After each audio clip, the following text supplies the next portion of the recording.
is Guardian Radio 96.9 FM. Fresh news, smart talk, all day. The views and opinions of the hosts and guests are their own and do not necessarily reflect the position of the management and staff of Guardian Network.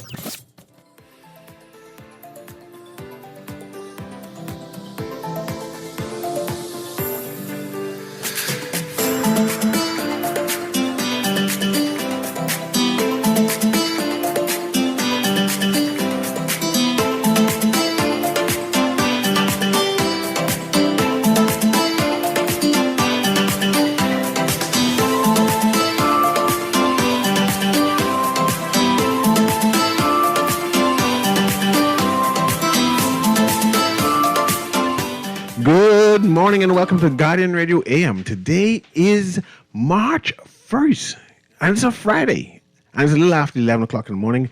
Once again, this is C.A. Newry and I shall be your host for today. Today is Open Line Friday. That means you can call in. And we can entertain, discuss, reason over whatever you want to talk about. We could talk about what's trending in social media, what's trending in the news. And of course, as usual, I have one or two things I wish to talk about, wish to do an analysis on, wish to do commentary on, wish to do some introspection on, right? Of course, I have Erin Green joining me. She's going to be the resident reader for today, as usual, and also to help me stay disciplined when I go on a tangent and say, hey, I vex. Because I try to be happy. I try not to be too vexed about anything. But there are a number of things I am concerned about, a number of things I think you should be concerned about, a number of things I think you should be talking about or even celebrating happening inside the Bahamas.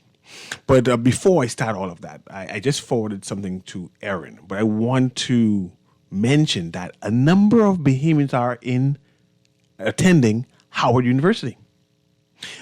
When I was younger, when I was in high school, they said Howard University was the Ivy League of HCBU, HBC, Historical Black Universities and Colleges, and HBCU. I hope I pronounced that right. Right, so that was the school everybody wanted to attend, right?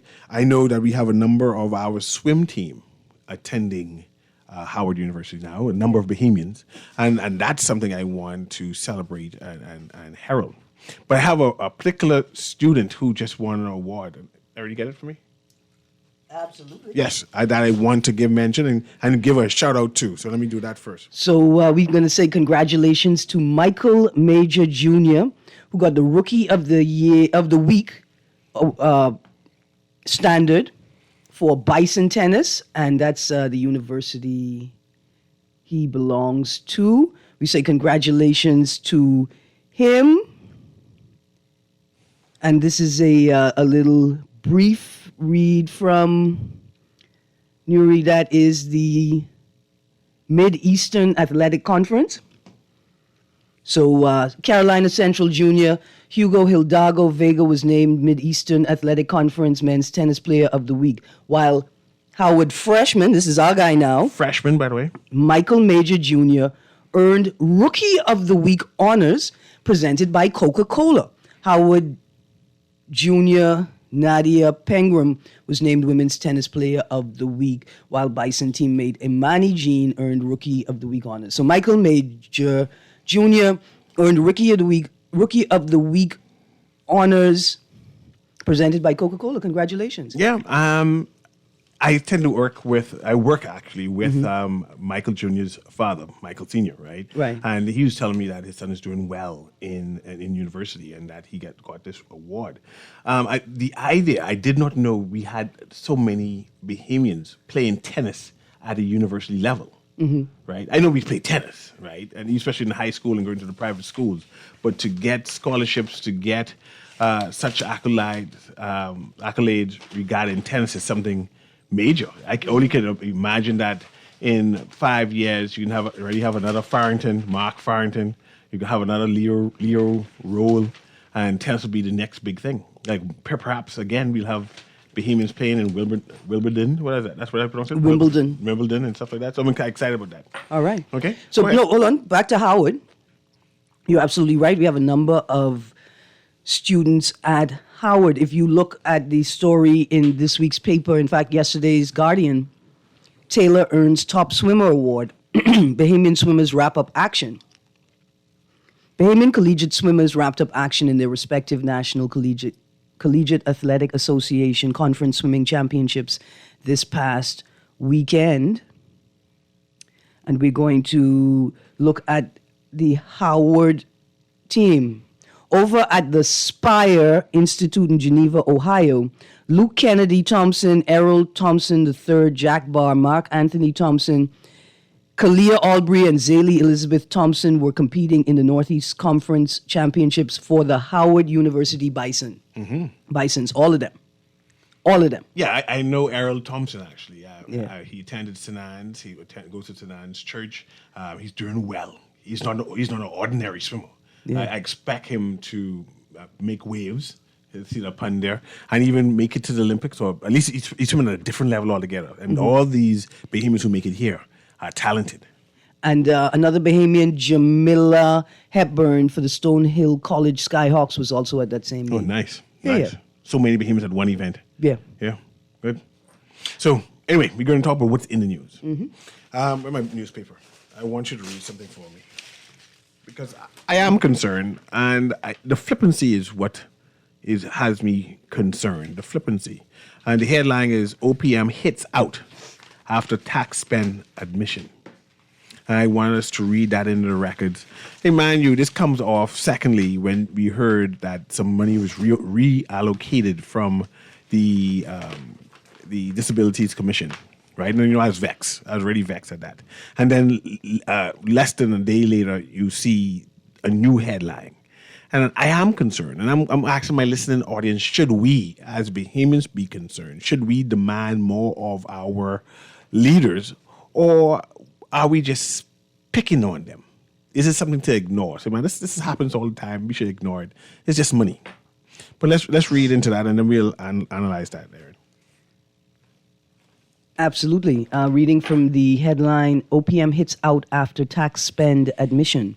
Amid public backlash over its acknowledgement that tax dollars were used in part to campaign for the Progressive Liberal Party ahead of the West Grand Bahama and Bimini by-election last November, the Office of the Prime Minister yesterday accused the Nassau Guardian of attempting to, quote, generate controversy on the matter, which it claimed, quote, defies common sense. You forgive me, I have a little bean in my throat. That's okay. It might grow to a beanstalk. The Guardian reported yesterday that a $100,000 payment reflected in the government's recent supplemental budget to cover the cost of the Prime Minister's travels was for travel to West Grand Bahama and Bimini after the death of Minister of Social Services, Information and Broadcasting Obi Wilchcombe on September 25th, 2023. Wilchcombe was MP for the area at the time of his death. Responding to a question from The Guardian this week, OPM said the purpose of the travel included, quote, to urge the minister's constituents to support the government's candidate to fill the seat so as to best support more change and progress in Grand Bahama and Bimini, close quote. Opposition leader Michael Pintard called it a confession of abuse of the public treasury and said heads must roll. Pintard questioned, quote, will the Prime Minister take responsibility for once again exercising bad judgment and engaging in unacceptable behavior, close quotes. Seeking to explain the matter further, OPM, Office of the Prime Minister, released a statement yesterday saying, quote, in his 2.5 years in office, the Prime Minister has made dozens of visits to the Family Islands, underscoring his government's commitment to expanding, and we turn to page A3, economic opportunities across our archipelago, close quotes. It added, quote, during the Prime Minister's visits to West Grand Bahama and Bimini in October and November of last year, he inaugurated a new government complex with multiple services. He visited children benefiting from his school breakfast program. He signed a $100 million Ocean Key expansion heads of agreement. He reviewed current and new infrastructure projects, including major airport and road improvements. And he led a cabinet meeting focused on Family Islands development. In its earliest statement to The Guardian, OPM noted these initiatives were carried out after Wilchcombe's death and in the lead up to the by-election to replace him. It maybe a typo here, its statement. Yesterday, the Prime Minister's office said, quote, on days during which he, the Prime Minister, conducted official business and then at night met with Bahamians in his capacity as leader of his party. Should he have flown back to Nassau, then returned on another flight paid for by the party, whom precisely would that have served? This attempt to generate controversy defies common sense. OPM said, quote, the Prime Minister and his team have generated more than $2 billion in new investments in our family islands, launched major infrastructural improvements, and are working to expand solar energy on multiple islands. So the Prime Minister plans to continue traveling to our islands to oversee these and other initiatives and to visit with and hear from family islanders. Bahamians will decide for themselves if the progress they see justifies the cost of his visits, close quotes. Do I really have to continue reading this, sir? Please continue. Okay. The PLP descended on West Grand Bahama and Bimini in large numbers ahead of the by-election, which the party's candidate Kingsley Smith won by a significant margin on November 22nd, 2023. In the race, which was widely viewed as a test of the Davis administration's popularity among voters, Smith secured 2,150 votes, while the FNM's Bishop Ricardo Grant received 1,276 votes. The Davis administration has repeatedly come under fire over travel-related expenses since the PLP won the general election in 2021. Following Prime Minister Philip Davis's mid-year budget statement to Parliament last week, the Nassau Guardian reported that the government reallocated $1.64 million in the Office of the Prime Minister's approved budget for the 2023-2024 fiscal year to cover the cost of travel. In October 2022, the Davis administration was roundly criticized after the Nassau Guardian revealed that it took a political trip to Bermuda at the expense of taxpayers. End of article. I wanted you to read that because I have listeners who are visually impaired. Freeman is out there. Pauper is out there. We tend to read these things because I know they're listening and they appreciate when we read it, especially when we interrogate what we have read also. So this is where we got, right? We know that the Office of the Prime Minister was going to come out and defend the travel trip. That's a given. I'm cool with that. And that's their job. That's what the Director of Communications' job is, right? I have no problem with our Prime Minister going to every family island every week if he wants to. We have the budget. We'll spend the money, whatever it is. In the U.S., we say we print money. We could print the money and go. But here's my thing. Why, if you initially came out, because if you go back to the top of the story, right? This is what you read. Responding to a question from The Guardian this week, OPM, Office of the Prime Minister, said the purpose of the travel included, quote, to urge the minister's constituents to support the government's candidate to fill the seat so as to best support more change and progress in Grand Bahama and Bimini. First of all, they're not supporting the government's candidate because the government doesn't have a candidate. You're supporting the PLP party's candidate. And if you said it like that, then perhaps you would understand why people think you need to pay for this trip. That's why they came back and tried to correct it. They realized the boo-boo they said initially, that it seemed to be political. And they said, no, it wasn't political. It's for the government and the government there. But this is my concern here. I saw the campaigning in West End and in Bimini. There are about maybe 100 to 200 strong of party membership who moved from Nassau, who stayed in Bimini and who stayed in Grand Bahama, right? I'm not sure who paid for them, right? Mm-hmm. So far, the no one inside the PLP, particularly the chairman, has yet to say, no, we paid our part. Those people, those 100 to 200 strong people you saw there, we paid that. Our party paid that, and not the government. They have yet to come out and say that to alleviate my concern, right? But I know $100,000 the government, my taxpayers spent, but spent on who? Did I spend it on the Prime Minister? Did I spend it on some ministers, or did I spend it on politicians? And they what do you call the people, the sycophants? Did I spend it on sycophants who traveled to the family island to stay in a hotel? Because here's my thing. The Prime Minister travels with a security team. I ain't counting them. No, listen, he comes to an island to conduct government business. Mm-hmm. Is that security team off duty when he then decides he's going to conduct party business? Are we paying for a security team who's guarding a prime minister while he's engaged in activities as a leader of the PLP party? Our prime ministers need to be protected 24 hours. So yes. Yeah, but that's fine. I don't have a problem with that. My question is who's responsible for paying for it? I have a problem. And is that over time? I have a problem that you would be paying a security team whose regular job is to provide security for the prime minister. And now my taxpayer dollars are being used to provide security for the leader of the PLP.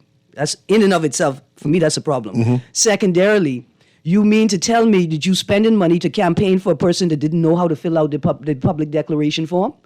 Oh, still haven't declared yet. Yes, we paying for that. And we must also appreciate that there were a number of members of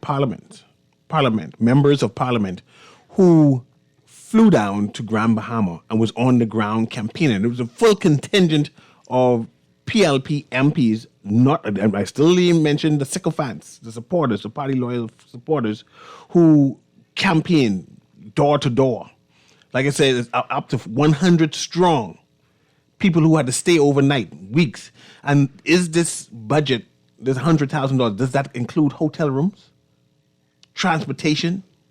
And should I be concerned if I'm paying sycophants to campaign? Listen, do we dock the pay of politicians or do we dock the pay of government actors when they are acting in the capacity as a politician? Right? You weren't in Nassau where your work is. Where were you? What were you doing? Was it government business or was it party business? And who's responsible for paying you during that period? Because surely the Treasury should not be funding political campaign exercises. The Treasury should have no part in it. They should not be paying for the snacks that you provide at the meeting. They shouldn't be paying for the taxi that you took to the party meeting. And these are the things that people are concerned about. Do you understand what it means to say we want equal and equitable access to national resources? And then further, why didn't your party supporters pay for the memorial? Why didn't your party supporters, the people who loved Obi so much, understand the desire of the staff within his ministry and other ministries to celebrate his life? Why didn't you all find the money to pay for the memorial? That's a whole different story, and I appreciate you bringing it up. My question now to you, should PLP supporters be concerned about this spending? I would be concerned because I would hate for the Prime Minister to suggest that, or the office of the Prime Minister to suggest that it's me, a PLP supporter. That's the reason why this money is spent. Right? Like, don't put it on me. Don't put it on me as a supporter of the party. I didn't make the decision.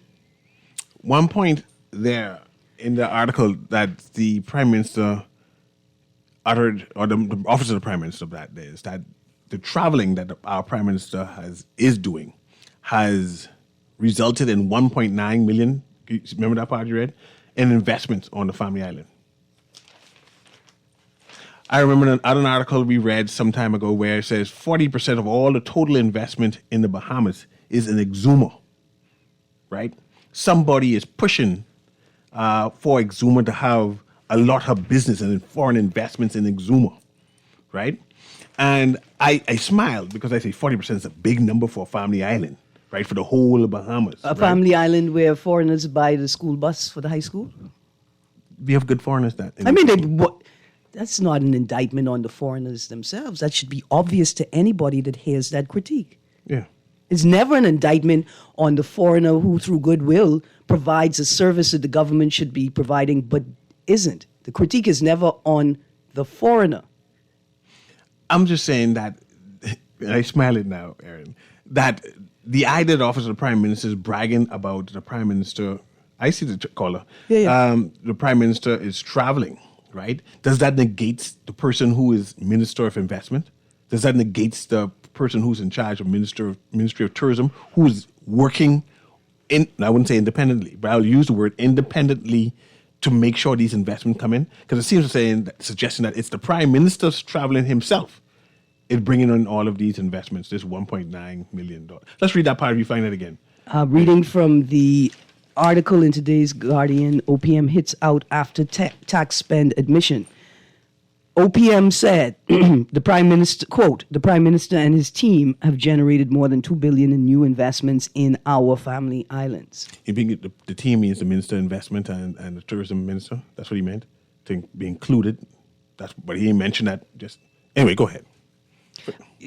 Everybody who was on the West Grand Bahama convoy, Yeah. all of them are needed. They were all needed to Yeah. generate this $2 billion. All of those people who's walking. Anyway, let's go to the caller, and we'll find another thing to transition to. Go ahead, caller. Can you hear me? Hey, good morning, Mr. Newry. Good morning. How you doing? Good morning, Aaron. Morning, ma'am. Morning, ma'am. Hey, I have a question.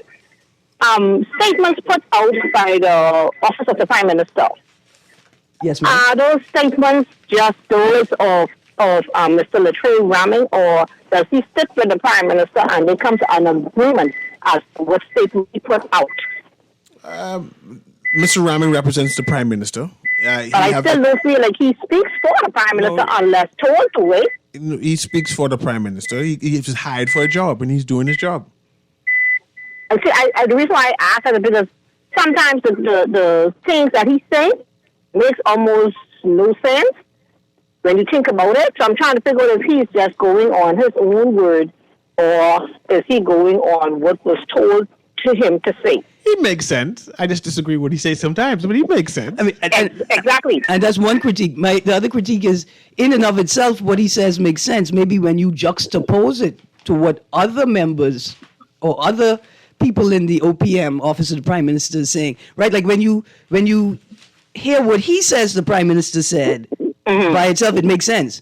But when you hear what he said, the Prime Minister said, juxtaposed to what the Prime Minister said, he said, it don't Exactly. make sense. And then the Prime Minister comes back eventually and says something else. And then somebody else comes and says something else. And then before you know, there are like 6 stories that goes along with one statement. You know what that spells? I just about to mention that normally the Prime Minister comes back and correct them all anyway and said, this is what he intended to say, back and forth. That's how you spell distraction. Yeah. Good morning, caller. Good morning, Ms. Green, and good morning, Mr. Newry. How y'all doing today? Good, Doing thank well. you, sir. Okay. To answer your question, you said it's an open line, right, Newry? Yeah, man, talk what everyone talk about. Man, I thank you for open I line. mean, on a except Friday. what's before the courts. Huh? Except what's before the courts. Yeah, I see they still be talking about some of them, but I ain't gonna do that.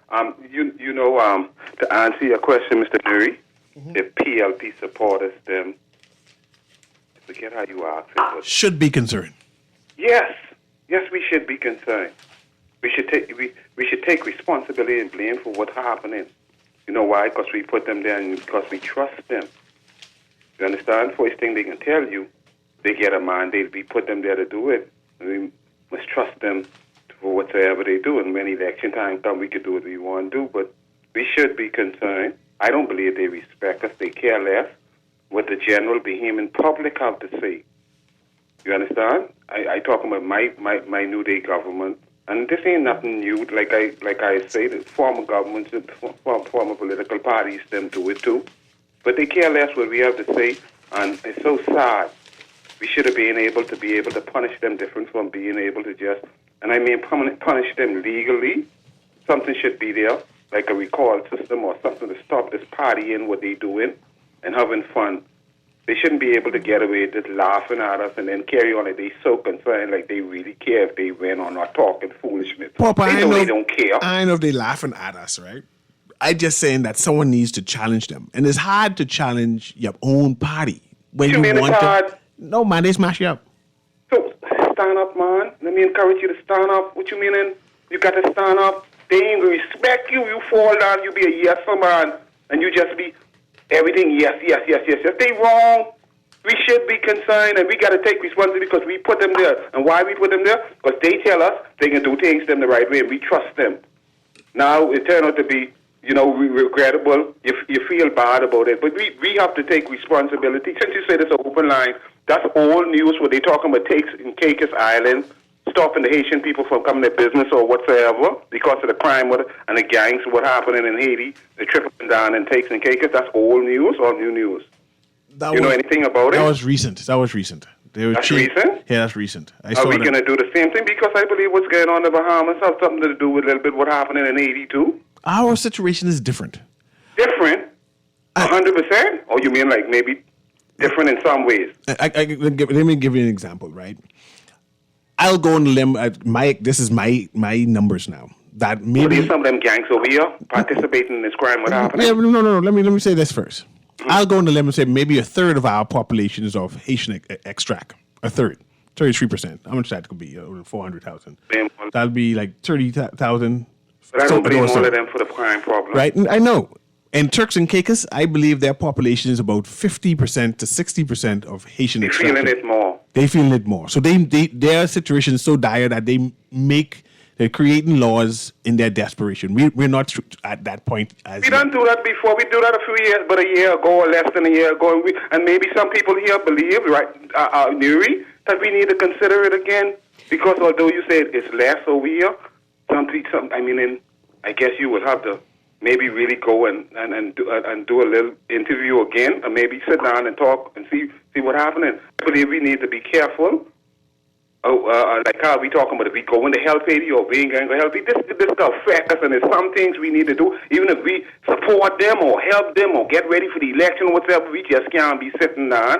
And I think Turks and Caicos Island, I guess they doing what's best for their country. In spite of them being a brother. Papa, exactly what are you talking about? What are you talking about? You talking about limiting Haitian migration to the Bahamas? No, excuse me, no, ma'am. Listen, you remember when we had the pandemic or something the other day, we just stopped that? We just stopped them from coming here? Yeah.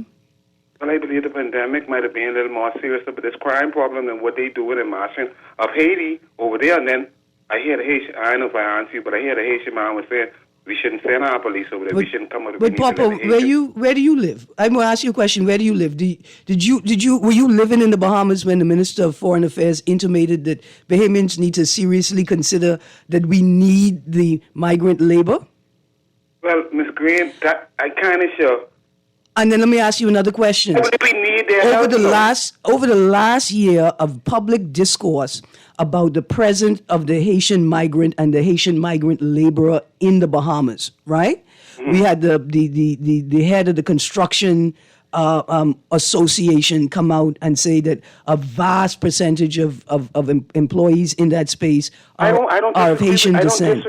I don't disagree. Is anybody on the ground listening to what politicians are saying and organizing themselves accordingly? But they might have a agenda, Ms. Green, but some of the things what they saying, it is a fact. We need. No, here's what we need. We need organized labor. Yes, regularization. We need to No, that's way. not what I'm saying. We need organized labor. It could be Bahamian labor. It could be Haitian migrant labor. But it got to be organized. It got to be regulated. It can't be done in any kind of way. But Papa, you missing the point. What is the point? The point is that Bahamian laborers refuse to organize themselves. They refuse to acknowledge the environment that they're working in. Mm-hmm. They refuse to take account. And if they dislike the legislative and policy environment that they're working in, they refuse to organize themselves to respond to the government and say, substantively, we do not want this policy. We refuse to accept this policy. And we refuse to allow you... You mean like the policy, like work permits? Like how we doing like 40,000 or 60,000 work permits? You mean something like that to stop that so more Bahamians could be able to... See, I think we should have option. I don't want you to force me to have to hire a Bahamian if a Bahamian allows you. Right, so what I'm saying is, have Bahamians responded and organized themselves? Because we joke. That's why they're coming and doing things, and because... we ain't doing it the right way, and then they learn something from us. I'm not talking at the administrative level. I'm not talking about the politicians. I'm talking about the boy them who go to work to pave roads in slippers and socks. I'm talking about the young boy them who go to work late and tell their boss, I was here on time, but I had to finish my joint before I gone to work. Mm-hmm. Papa, thank you very much, eh? Okay. But about Captain and the people them who they found out there in Iraqi the other day, and they had to come from Inagua to get to Iraqi, and the police them had to maybe search boat first before it come this way. They had but 30-something, but 8 females, 20-something males, and all that stuff. What about the license for the boat and stuff? Why we? Yes, and I appreciate your concern, and I understand that. That story, I think you mentioned that story earlier in the week. Papa, and that story has, I think, made it to the public domain, I think, in yesterday's Guardian or Tribune. I saw that I want to story. put this on the table too. Should we, Bahamians, be concerned about Carifta? When I say Carifta, I talk about the swim Carifta. As you know, the Bahamas has won the swimming Carifta like 4 years straight. I might be wrong with the number, 5. but 5 years straight, right? But a texter just reminded me, said, spending tax monies on political campaigning but can't finish the pool at the Kelly Kenning Aquatic Center in time for Carifta. It's March 1st and the clubs cannot use the main pool to practice. This is crazy considering Carifta starts on March 29th. I got an article about that. And we can read that article too. If, God forbid, because it can't happen, if the Bahamas happen to lose swim Carifta because we expect to win. That is just us. We know we have a superior team, but we weren't able to practice using the pool at all since last year. If we, God forbid, lose this swim Carifta, can we put this blame on the minister? The whole PLP government should take the blame for it. No, the office of the prime minister come and explain it, of course. You know, he's come and re-explain everything. I'm just saying that we watching, you know. We expected, they guarantee us saying it'll be ready in time. And said no expense can be saved. And we still don't have access to swim in a 50-meter pool. Should we be in a panic as a people, sports enthusiasts, saying, hey, this ain't working out. We need to have a plan B, you know? Should we be concerned? But you can get ready to read that article for me. And then we come to the call. Let's go to the call first, then read the article, right? Go, Producer Patrick, call us. Call, turn on your radio, and go ahead. Hello. Hello, go ahead. Yes, I don't want to deviate from the pressures at hand, but I have some concern. The prison visit. Are you aware that has stopped from the pandemic and has never been restored? No, I'm not aware of that. Are they using the electronic devices? Are they using telecommunications for visits? No, but it's not widespread because I have not heard anybody who has done it. But I think if we have a crime problem, I think that exacerbated because you need the outside influence of persons, and especially young people, for them to feel that they are still important to people outside, and that they keep their morale up while they're in there. But you cannot have them in there, and they have a cut off from the outside world, especially the loved ones, their fathers, their mothers, their significant others, and so forth. I think that is very detrimental to their psyche, and the recidivism rate, I think, will be more exacerbated if you continue down this trend. Because you need the support of people showing that you are still accepted when you come back, or you still supported outside here. You know what I'm saying? Because if you feel that you have nothing to look for when you come out, what are you going to do? You are going to most likely gravitate towards people who of the position that you're trying to get away from. But they will be accepted better because you don't know what is happening out here. Yeah, concern, that's merit. From here, I guess we reach out to the Minister of National Security and see. It's a very important concern. Yeah, see if what can he do? Is it the policy? Why is the policy still existing right now, post-COVID? But thank you very much. I'll work on that. All right. Okay. Go ahead, Aaron, with the article. The article is entitled Pool's Completion Date Pushed Back, Trials Headed to Another Venue. This is an excerpt from the article. To hardly anyone's surprise, the renovation being done to the Betty Kelly Kenning National Swim Complex for the Bahamas Aquatic Federation's Carifta Trials, dubbed the Last Chance Meet, will not be completed in time. And organizers are forced to find a temporary venue. This is going to be my last reading for the day, sir. Your voice going? It almost there. Okay. The date of the trials is March 8th through 9th. For now, the new venue will be King's College 25-meter pool on Western Road. The new completion date of the swim complex has been pushed back from this month to the middle of March. Quote, the government has been able to secure King's College pool for the Carifta trials, and that's a 25-meter pool. That is something we moved away from 20 years ago to qualify for Carifta. Said Cargill, I believe that's a much better alternative than flying to Miami to qualify, because that's a very significant expense, so we will make it work. We haven't seen the pool yet, and it has not yet been sanctioned by BAQ, so we have asked for the measurements to make sure we can sanction it. They apparently have electronic timing, and we've asked that we test it out. It's going to be a completely different experience, unlike what we've had, Cargill said. The 2024 Carifta Aquatics Championships is set for March 28th to April 7th, which is less than a month away. The Bahamas won the bid to host Carifta Aquatics in 2022. I have a text here. How long ago again?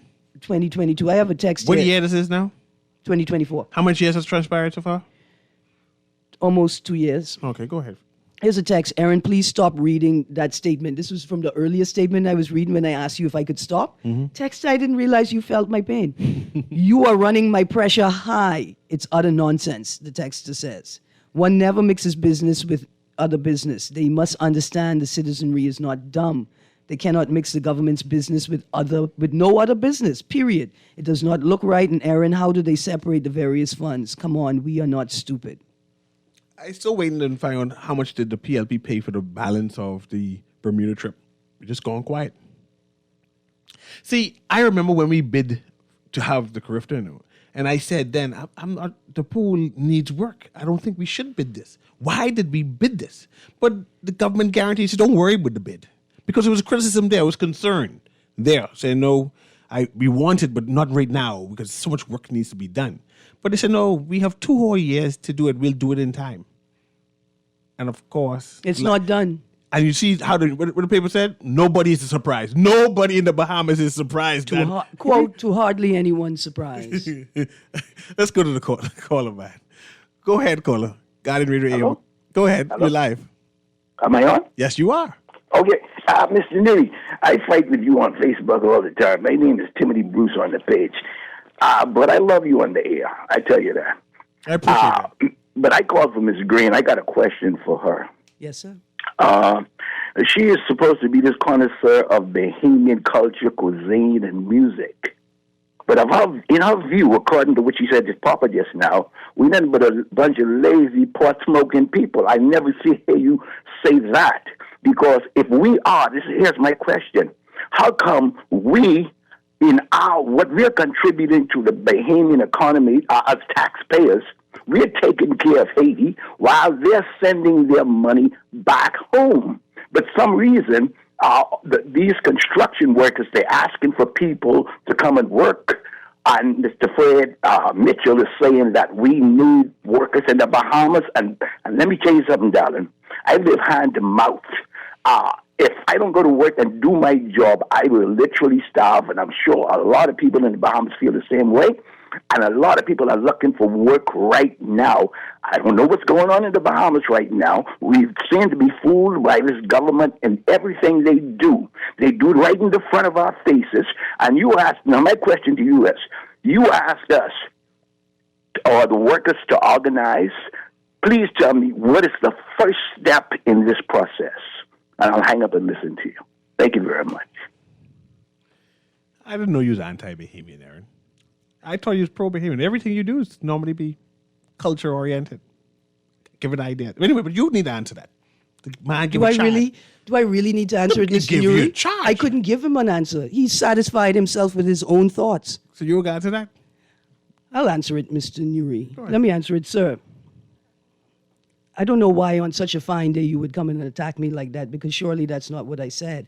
What I asked Papa is, have Bahamians organized them sufficiently to compete in the local labor market that is being governed by an administration and successive administrations that refuse to be honest with them, refuse to fulfill their obligations to them. I have already asked the question multiple times: who will facilitate, assist, incentivize, support Bahamians in organizing their labor? Now, you can have an argument with me, but you can't have an argument with the truth. The truth is that the Bahamian labor market is not sufficiently organized, and it's certainly not organized to take advantage of the relevant policies administered by its own government. Caller, I see you. It's blinking. As soon as we come back from this break, I'm coming directly to you, caller. But this is Guardian Radio AM with C.A. Newry. Of course, Aaron is with me. The caller say she don't like Bahamians. But anyway, she really answered him just now. What Aaron said is, perhaps you were the person who was supposed to help Bahamians organize their labor, sir. Because surely they're not going to come to me. if that's the label you put on me. Oh, Lord. Anyway, we'll be right back.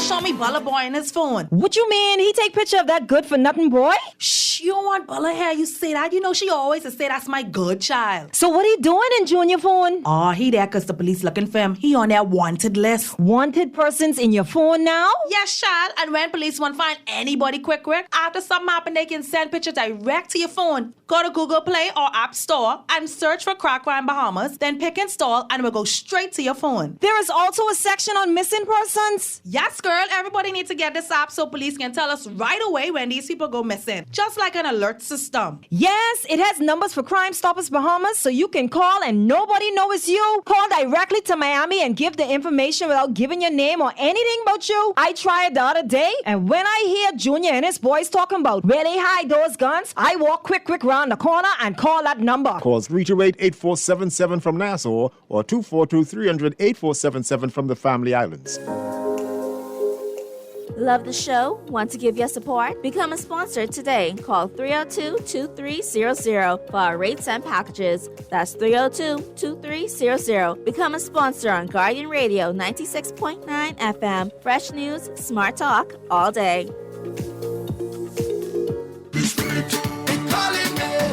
Fish Fry Friday is back this Friday, March 1st at Margaritaville, downtown Nassau, at 12-volt bar with the big band Visage, playing all your favorite soca music. This Friday, March 1st, come party at Fish Fry Friday. Experience the changes made for your dancing pleasure. Admission $25, one complimentary drink included. Enjoy the Fish Fry Buffet at Vacation Cafe for only $55, including the party. Doors open at 6:30 p.m. until 11:30 p.m. Tell your crew meet you at Fish Fry Friday, this Friday at Margaritaville, downtown Nassau, with the big band Visage.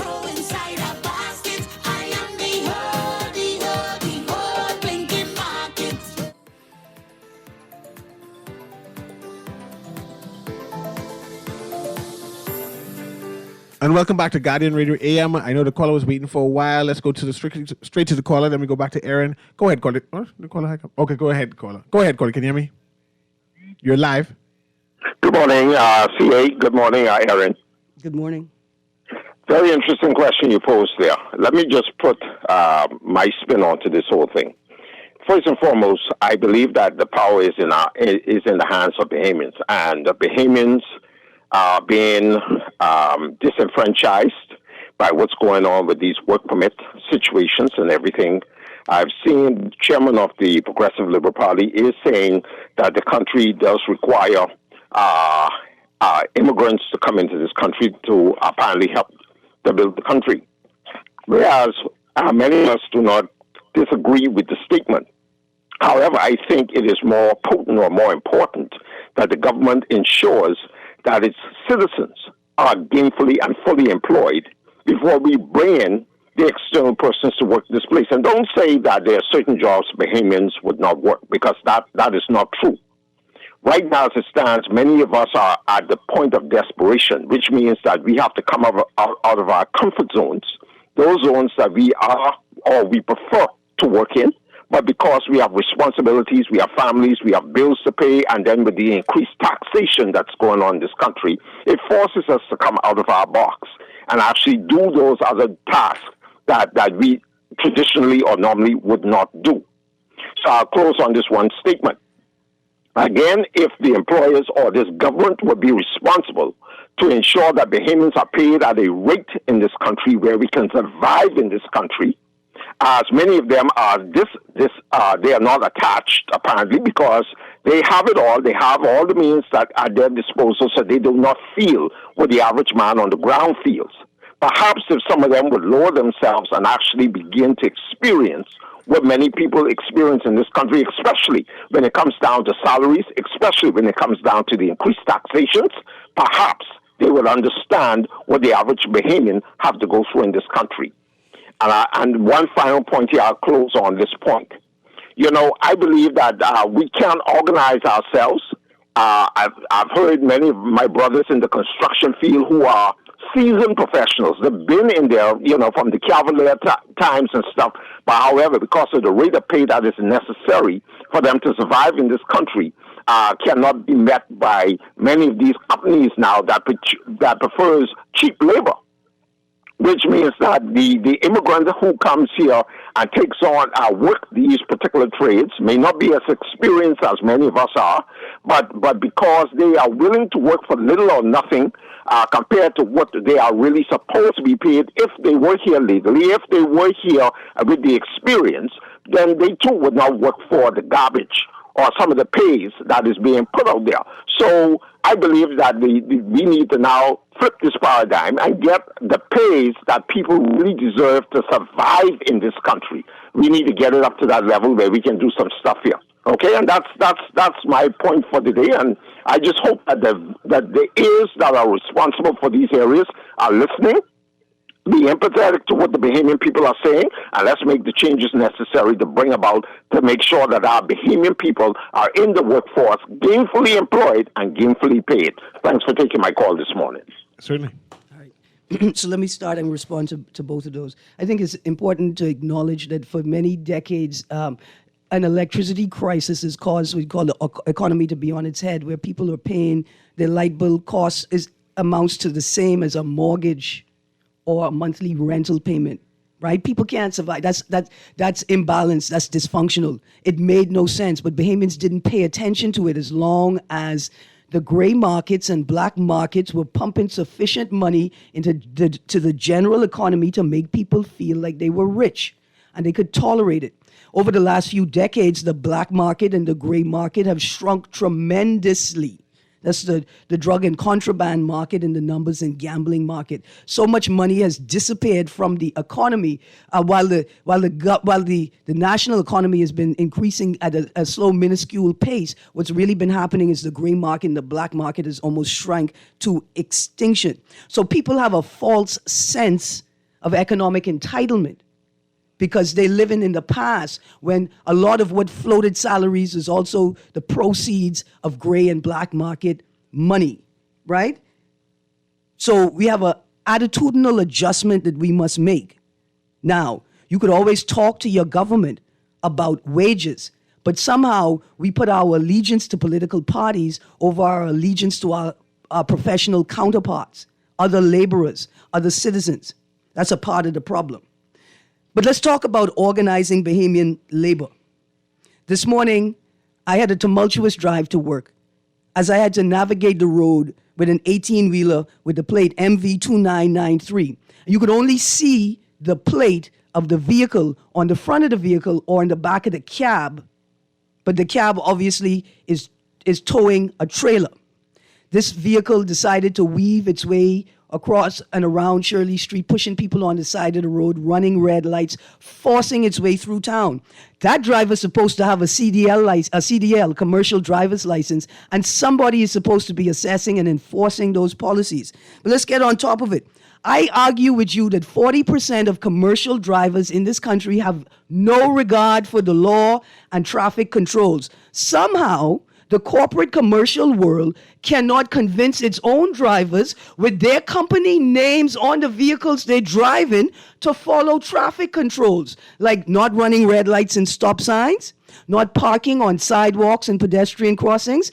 This is what I'm talking about when I say we are unable to organize our labor. In fact, between the taxi and tour industry and the commercial corporate driver, it appears that there's a special class of drivers that can turn right on red with their company name plastered on the side of it.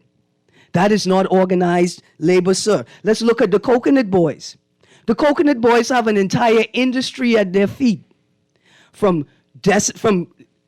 consumable coconut products to organic landscaping and gardening coconut products to alcoholic beverages. At their feet stands an empire, but they cannot organize themselves sufficiently to take advantage of what it is they have. In the alternative, many of them think they have a right to harass property owners for their coconuts so that they could make a living. That's not an organized labor market, sir. I could go on, but y'all seem to think that this is the 80s. This is not the 80s. There's not millions of dollars in drug money floating around the place. You can't walk out your house at 8 p.m. half naked and come back in a fresh suit and fresh clocks with a car. Bahamians need to get a grip and understand what it means to produce organized labor, and they need to begin to respond to what it is the politicians are saying, as opposed to sticking their heads in the sand and stenching themselves up against bygone and irrelevant cultural and individual community practices, man. Let's try to squeeze in this last caller here. Producer Patrick, caller through. Go ahead, caller. Very good morning to you and your co-host, Ms. Green. Good morning, sir. I want to echo the sentiments of Jeffrey Delvaux when he talked about persons bringing in foreign workers that they pay much less money, and then they claim that their Bahamians are not qualified or willing to work for the amount of money that they're paying these foreign workers. I'll give you a couple of examples.